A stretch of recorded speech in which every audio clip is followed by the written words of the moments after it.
Now, his research might be on cancer cells. นะคะยกตัวอย่างเช่นการวิจัยของนักวิจัยคนนี้อาจจะเกี่ยวกับเรื่องของเซลล์มะเร็ง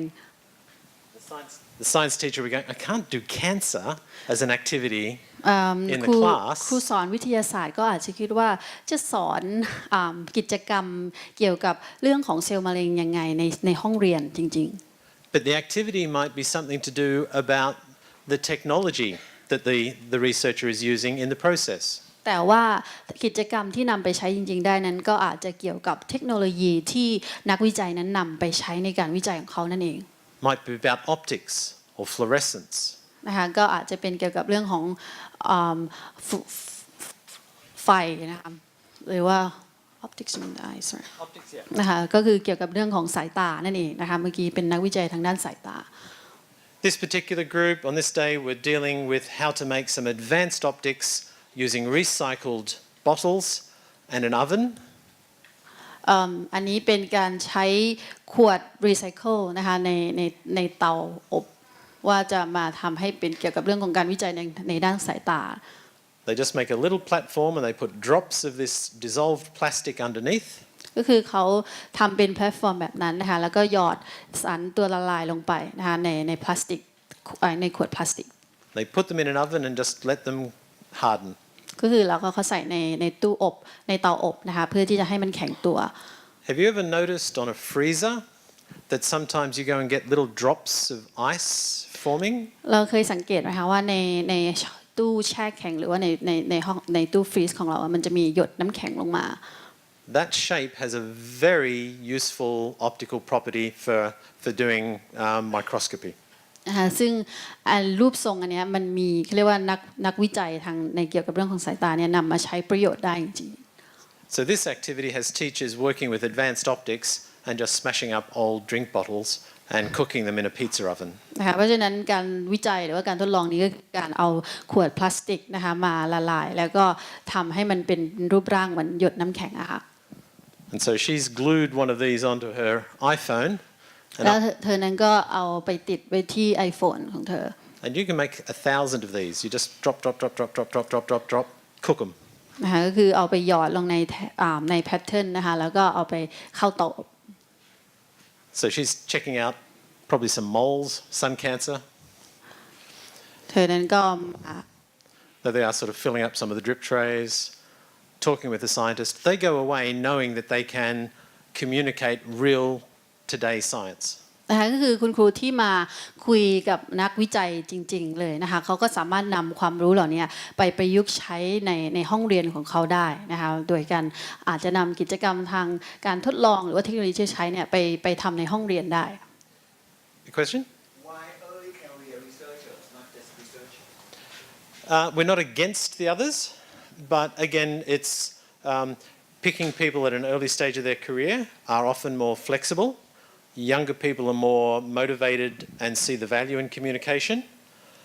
And in Australia, research is very competitive for grants, and the smart senior principal investigators know that if they can tell a good story about their research, get public media and the rest of that, that will win them more grants and it will win investment for innovation. An innovator invests in an idea. And these people are learning, the scientists are learning how to sell their idea. And that's what's happening in this program. So they are more energetic. They're more energetic, they're more motivated. If I don't get a grant, I don't have a job. Solid motivation. The principal researchers understand that this is a good thing. And in the bigger research groups, they pay us very good money to train their researchers. The teachers are free. The researchers pay us good money. จริงๆเราเหมือนกับว่าเป็นนักวิจัยนะคะที่ยังใหม่อยู่นั่นเองนะคะเพราะว่าถ้าเป็นนักวิจัยที่แบบว่าอาวุโสหรือว่าทำคำวอร์ดอยู่ในวงการแล้วเนี่ยเขาก็จะเรียกว่าขายผลงานทำเพื่อเงินมากกว่าแต่ว่าเนี่ยเหมือนเป็นการเริ่มต้นอาชีพของเขานั่นเองนะคะเพราะฉะนั้นเนี่ยคุณครูเนี่ยมาอบรมฟรีแต่ว่านักวิจัยเหล่านี้ก็คือต้องจ่ายนะคะ So it's real win-win. The teachers get a first-person perspective on science. The scientists get a real understanding about how to tell their story. and the school kids get some great activities. เพราะฉะนั้นนะคะจริงๆแล้วการอบรมนี้นั้นก็เรียกว่ามีแต่ได้นะคะก็คือนักวิทยาศาสตร์ใหม่ๆเขาก็สามารถที่จะทดลองหรือว่าวิจัยการหัวข้องเขาได้คนที่เป็นคุณครูก็สามารถเรียนรู้กระบวนการจากนักวิจัยตัวจริงแล้วก็นำไปสอนได้จริงในโรงเรียนของเขา You can work out if we're lazy or smart. One of the research groups in Australia doing some of the most outstanding work in innovation and new materials is a group down near Canberra that's working on all sorts of implants, biologically compatible devices. นะคะก็มีกลุ่มวิจัยกลุ่มหนึ่งนะคะในออสเตรเลียเนี่ยที่เหมือนกับว่าทำการวิจัยของเรื่องของการทางด้านชีวภาพนะคะเกี่ยวกับเรื่องของการอะไรนะ implant right you put something in within the body เราใส่มันก็มีเทคโนโลยีนะคะที่นำสิ่งบางอย่างนะคะที่ใส่ลงไปในร่างกายของเรา Because of that, they've got a lot of experience with new materials that make soft robotics. เพราะฉะนั้นเนี่ยเขาก็จะมีเรียกว่าวัสดุต่างๆมากมายเพื่อที่จะทำเหมือนกับเป็นหุ่นยนต์ที่มีลักษณะที่อ่อนนุ่มนะคะ And these work at micro scale. ก็อันนี้เป็นงานที่เรียกว่าละเอียดมาก Where traditional robotics just don't work. ที่หุ่นยนต์โดยทั่วๆไปเนี่ยทำไม่ได้ Here's one of our senior educators. He's got a cordless drill. นะคะก็จะเป็นเขาจะมีเหมือนกับสว่าน a paper clip แล้วก็มีที่หนีบกระดาษ and some fishing line. แล้วก็มีสายเบ็ด And he's just winding it up. แล้วก็เหมือนกับเขา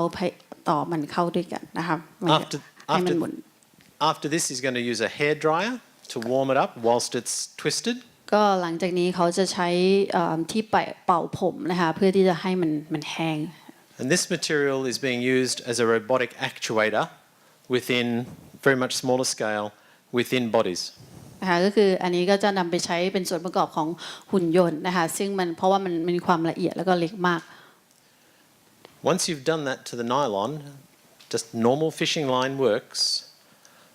When it warms up again, it contracts. คุณสมบัติของเชือกไนลอนใช่ไหมคะหรือสายเบ็ดเนี่ยเวลาที่มันได้รับความร้อนมันก็จะเรียกว่าขยายหรือว่ามันมีความยืดหยุ่นขึ้นนั่นเอง So here is part of our STEMX Academy getting ready to go and make a whole lot of soft muscles, soft robotic actuators. นะคะเพราะฉะนั้นนี่ก็คือหุ่นยนต์นะคะที่ทำคือเพื่อที่จะให้มันสามารถที่จะมีกล้ามเนื้อที่ยืดหยุ่นได้นะคะ Then they will start building machines to be actuated using these. จะสร้างเครื่องมือนะคะเครื่องจักรขึ้นมา And at the end of the day, they're now doing robotics, biorobotics. นะคะสุดท้ายเขาก็จะมีโรบอทขึ้นหุ่นยนต์ขึ้นมานะคะ We'll come back to that this afternoon. We'll just wrap up now. One of the programs which the ambassador was referring to is one which is called Smart Skills. โปรแกรมอันหนึ่งที่ท่านทูตนั้นได้กล่าวถึงเมื่อเช้านะคะก็คือเรียกว่าเป็น Smart Skill นะคะ We got about $8 million to go and deliver this across Australia over 3 years. ก็เรามีเงินทุนประมาณ 8,000 ล้านดอลลาร์ของออสเตรเลียนะคะเพื่อที่จะทำโครงการนี้ภายในระยะเวลา3 ปี In Australia, we don't have a lot of philanthropy, a lot of sponsors which just give you money. ในออสเตรเลียเนี่ยเราก็ไม่ได้มีผู้สนับสนุนที่จะคอยให้เงินทุนมากมายสักเท่าไหร่นะคะ The reason the foundation decided to give us that money was not because of the program that we do with the students, but because we involve the teachers in the program. เหตุผลที่องค์กรนี้เขาสนับสนุนเรานั้นไม่ใช่เพราะว่าเรานั้นสอนสิ่งนี้ให้กับนักเรียนนักศึกษานะคะแต่ว่าเพราะว่าเรานั้นทำการสอนให้กับคนที่เป็นคุณครูนั่นเอง So the foundation saw that if we work with the teachers, that after 4 years of running the program, even if the program stopped, the benefits would continue. เพราะฉะนั้นองค์กรนี้ก็เล็งเห็นว่าถ้าเรานั้นเรียกว่าให้ทำงานร่วมกับคนที่เป็นครูสอนถึงสัก4 ปี3 ปี 4 ปีพอโครงการนี้จบลงคุณครูเหล่านั้นก็สามารถที่จะยังไปใช้ต่อได้นั่นเองนะคะ hang in there, we're just about finished. เกือบจบแล้วค่ะ This is a design of how the program rolls out over time. นะคะนี่ก็จะเป็นรูปแบบนะคะว่าโปรแกรมนี้เนี่ยมันจะมีขั้นตอนยังไงบ้างนะคะ The first thing we do is we work with our department of our census department, our Bureau of Statistics, to collect data across a range of communities around Australia. ก็คืออย่างแรกก็คือเราทำงานร่วมกับเหมือนกับว่ากรมการงานหน่วยงานทางด้านสถิตินะคะเพื่อที่จะเก็บรวบรวมข้อมูลทั่วทั้งประเทศออสเตรเลีย And we overlay on that data information from our education department to find areas of underperformance in school. แล้วก็เราจะเอาข้อมูลจากหน่วยงานทางด้านการศึกษานะคะเพื่อที่จะมาเปรียบเทียบกับข้อมูลทางสถิติที่เราได้ว่ามีโรงเรียนหรือว่ามีหน่วยงานเท่าไหร่ที่ยังไม่สามารถที่จะมียังไม่ถึงเป้านั่นเองนะคะ Because again, Australia is a big country and we're not that big, so we find those positions, those locations where we can make a real difference. ก็คือเราประเทศออสเตรเลียนั้นก็เป็นประเทศที่ใหญ่แต่ว่าเราเองก็ไม่มีกำลังพอที่จะทำได้ทั่วประเทศนะคะแต่เราจะโฟกัสอยู่ในส่วนที่เราสามารถทำได้ So when we choose a region, it will have a reasonable population, it will have industry, all sorts of different industries.And it will have students that are struggling in school. นะคะเพราะฉะนั้นเนี่ยเราก็เลยทำการเลือกนะคะพื้นที่บางพื้นที่ก่อนนะคะเพื่อที่เราจะได้จะมีรวมถึงคนที่เป็นครูแล้วก็องค์กรนะคะอุตสาหกรรมกลางแล้วก็รวมถึงนักเรียนในโรงเรียนด้วยนะคะที่เขาอาจจะยังเรียนไม่ค่อยได้ในโรงเรียน We will also see whether or not there is a venue or an organization there.that might serve as a host for our program. แล้วก็เราเองนั้นก็มองหานะคะองค์กรต่างๆที่จะมาเป็นเจ้าภาพในการจัดโปรแกรมการจัดสัมมนาให้กับเราด้วย It might be a youth centre, a university, an innovation hub, a museum, a community organisation. ซึ่งอาจจะเป็นไม่ว่าจะเป็นพิพิธภัณฑ์หรือว่าองค์กรต่างๆนะคะบริษัทอะไรก็แล้วแต่นะคะที่อยากมีส่วนร่วมSo we will go to that region and we will collect the partners. We will talk with industry and research, the school, the education system, the host venues,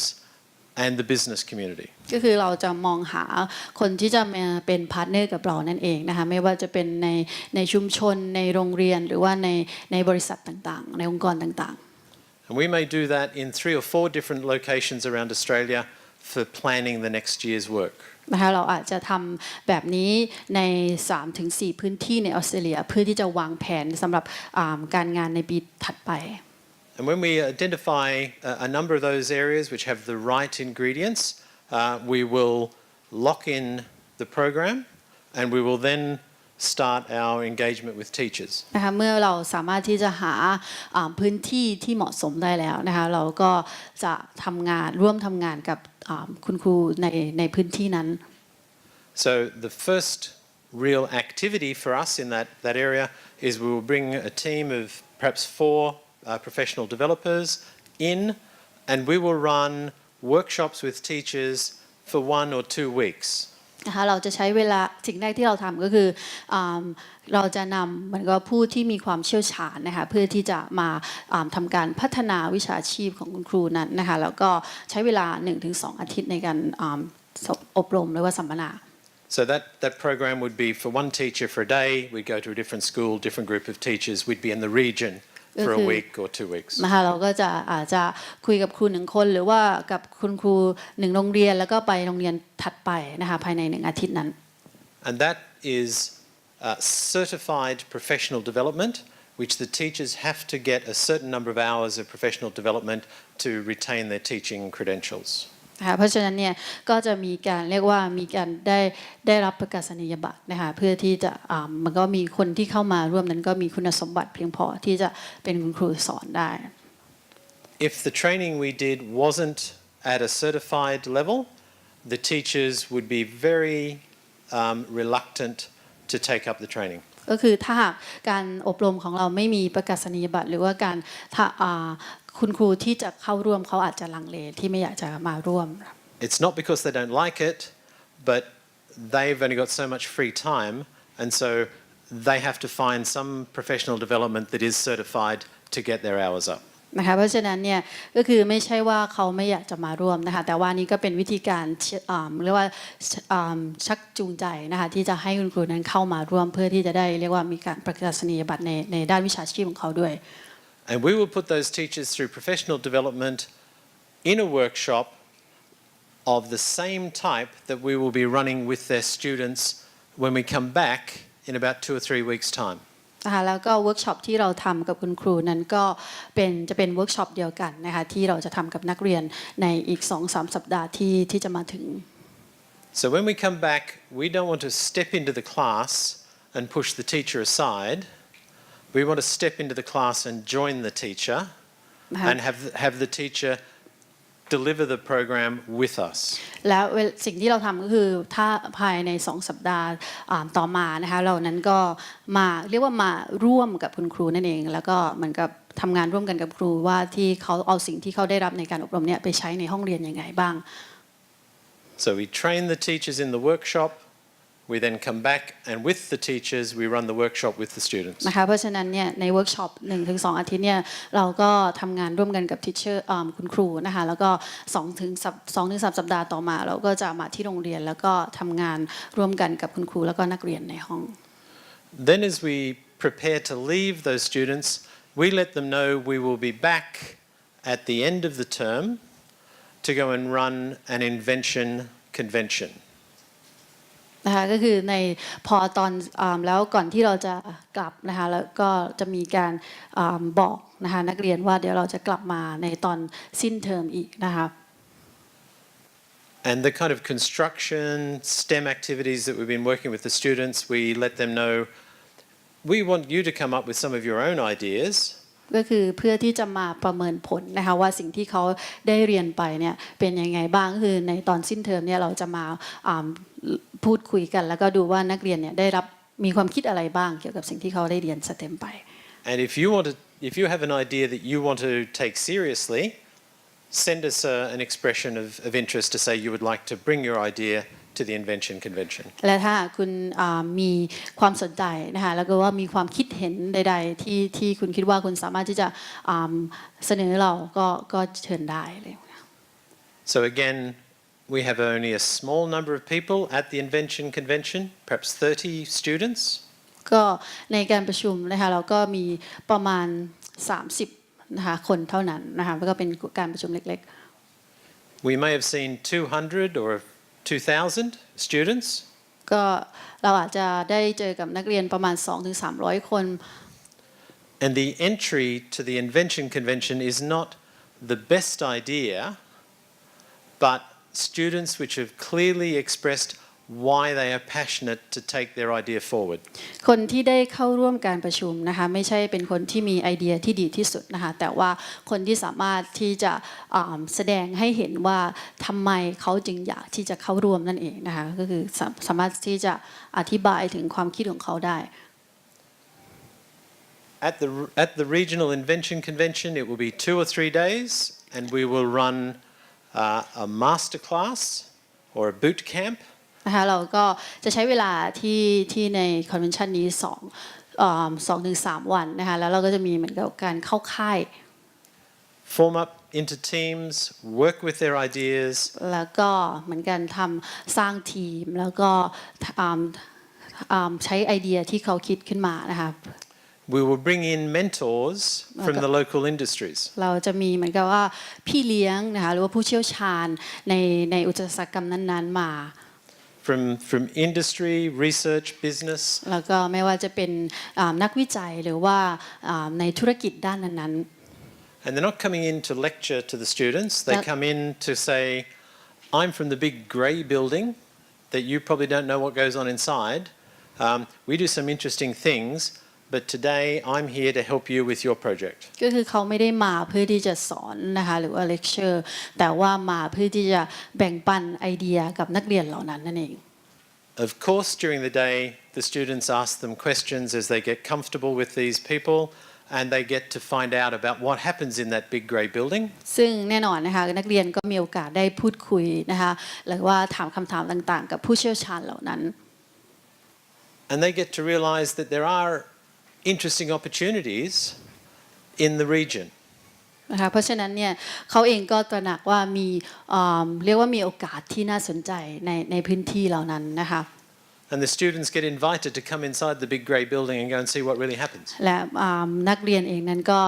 ได้รับการเชิญให้ไปในองค์กรใหญ่ๆต่างๆเหล่านั้นเพื่อที่จะดูว่าเขาทำอะไรกันภายในองค์กรนั้น We connect them before we leave. นะคะเพราะฉะนั้นก่อนที่เราจะจบการโปรแกรมของเราเราก็เหมือนกับว่ามีการconnect ทั้งสองฝ่ายเข้าด้วยกัน And then there is a showcase event in the community where they get to show everyone how far they've taken their idea. นะคะหลังสุดท้ายเราก็จะมีการเรียกว่ามีการโชว์เคสนะคะเพื่อที่จะแสดงผลงานให้เห็นว่าเขาไปได้ไกลขนาดไหนหรือว่าพัฒนาไปถึงไหนแล้ว That happens in one region, then we go to another region, then we go to another region. ก็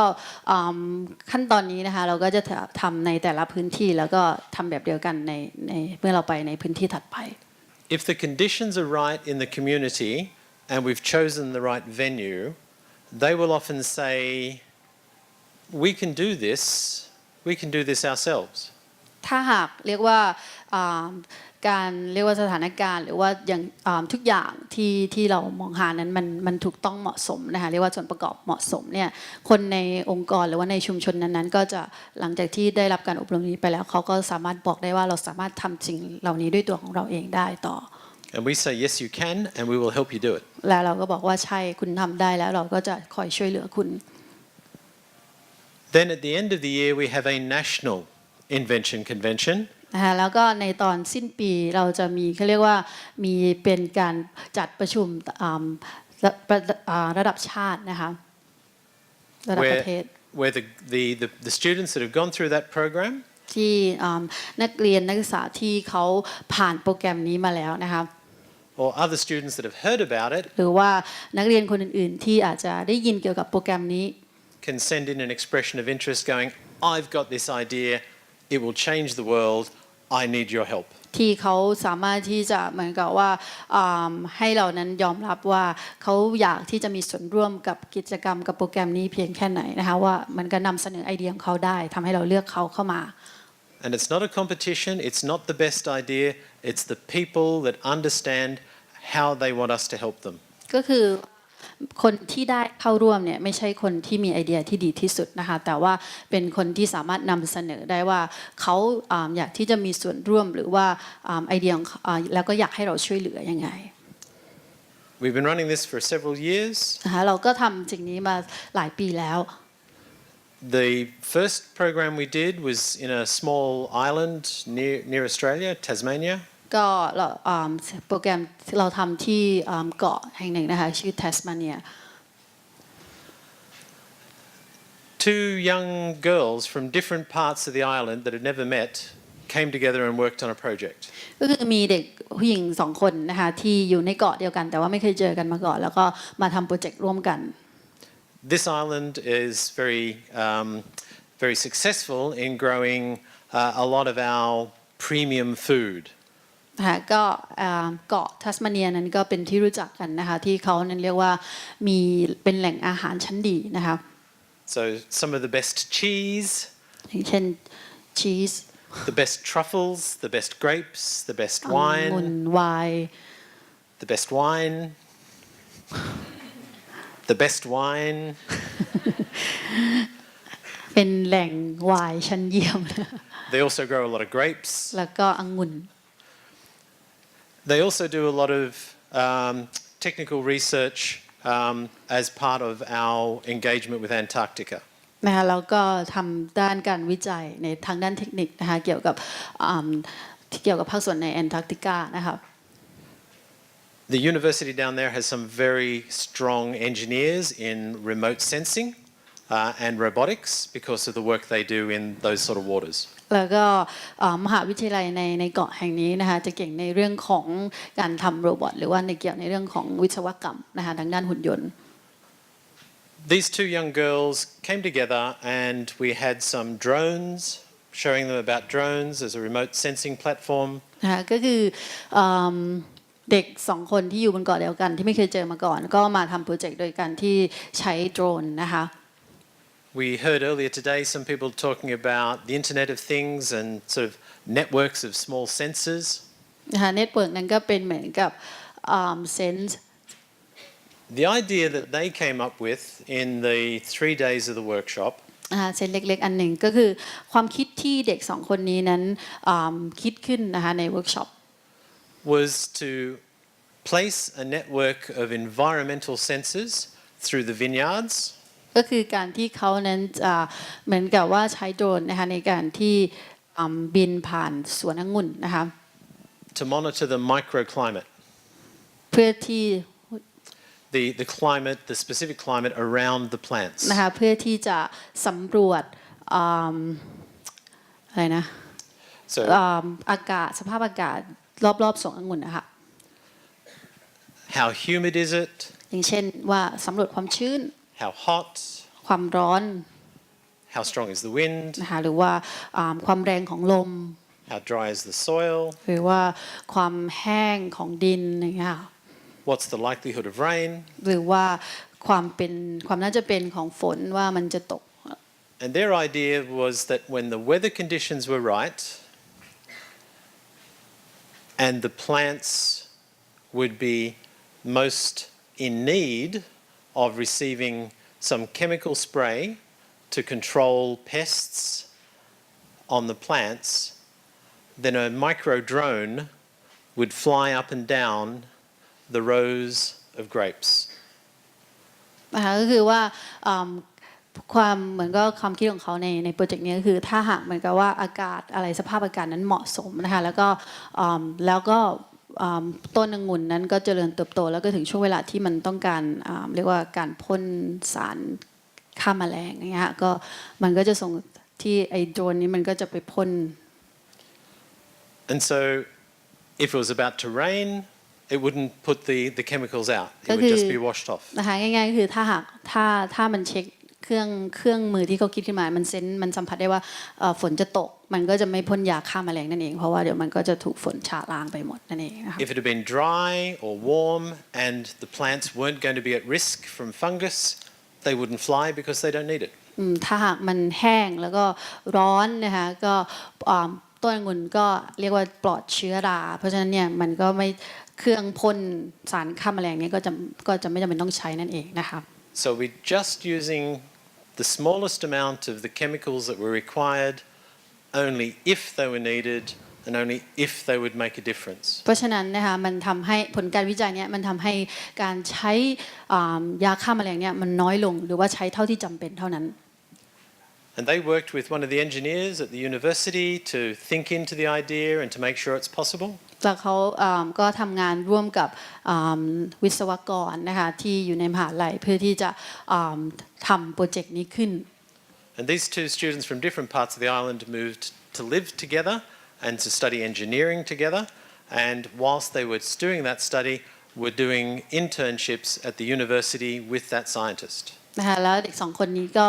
ย้ายมาอยู่ด้วยกันนะคะเพื่อที่จะทำการศึกษาวิจัยโปรเจกต์นี้นะคะแล้วก็ในขณะเดียวกันเขาก็เป็นเหมือนกับว่าเป็น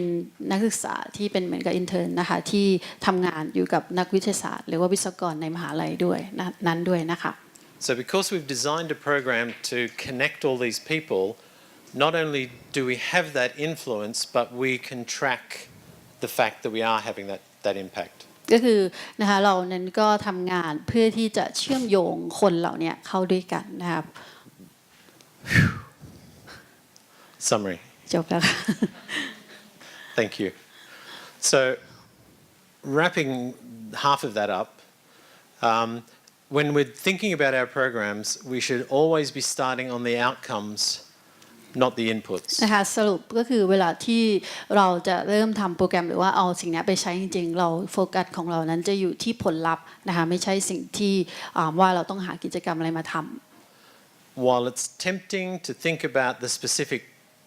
topics and technologies that might be in demand at the moment,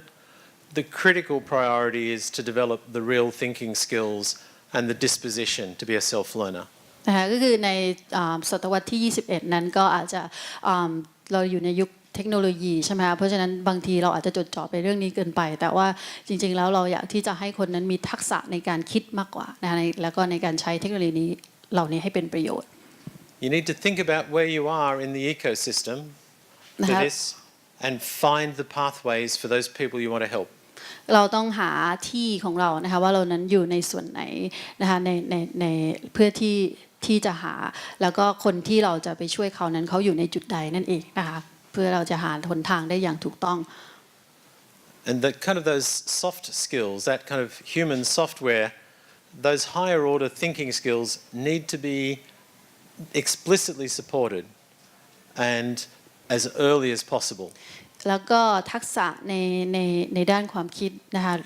เราเองนั้นก็ต้องได้รับการสนับสนุนอย่างแท้จริงนะคะแล้วก็เรียกว่าถ้าเราสนับสนุนให้คนนั้นคิดได้ตั้งแต่ยังหนุ่มยังสาวอยู่ได้เร็วที่สุดก็ยังเป็นสิ่งที่ดี And finally, we need to understand that it's the creative and critical thinking skills that can drive the acquisition and the real use of technical skills, not the other way around. นะคะและสุดท้ายแล้วจริงๆแล้วการความคิดหรือว่าความสร้างสรรค์นะคะทักษะในความคิดและการสร้างสรรค์นั้นเป็นสิ่งที่ทำให้ทักษะในด้านเทคนิคนั้นมีเรียกว่าประสบความสำเร็จนะคะซึ่งมันไม่ใช่ในทางที่ตรงกันข้าม And so they need to be developed first or at least at the same time as these other skills and with at least the same priority. นะคะเพราะฉะนั้นเนี่ยทักษะในเรื่องของความคิดการสร้างสรรค์เนี่ยก็สมควรที่จะได้รับการพัฒนาขึ้นนะคะในไปควบคู่กับทักษะด้านอื่นๆซึ่งมันมีความสำคัญพอๆกันนะคะ I'd like to thank you for your engagement, your participation. นะคะขอบคุณทุกท่านมากที่ตั้งใจฟังในการสัมมนาครั้งนี้นะคะ And for your willingness to think with me. และก็การที่คุณนั้นอยากที่จะมีส่วนร่วมในการคิดกับผม Those of you that have time and come back this afternoon, we will understand be back in here. We will reshape the space and we will actually do some of the stuff which I've been talking about. นะคะสำหรับบางท่านที่จะกลับเข้ามาในช่วงบ่ายนะคะเดี๋ยวเราจะจัดห้องนี้ใหม่เราจะมีโต๊ะนะคะแล้วก็เราจะมีเวิร์กช็อปนะคะทำในสิ่งที่เราเรียนไปในตอนเช้า Thank you. ขอบคุณค่ะ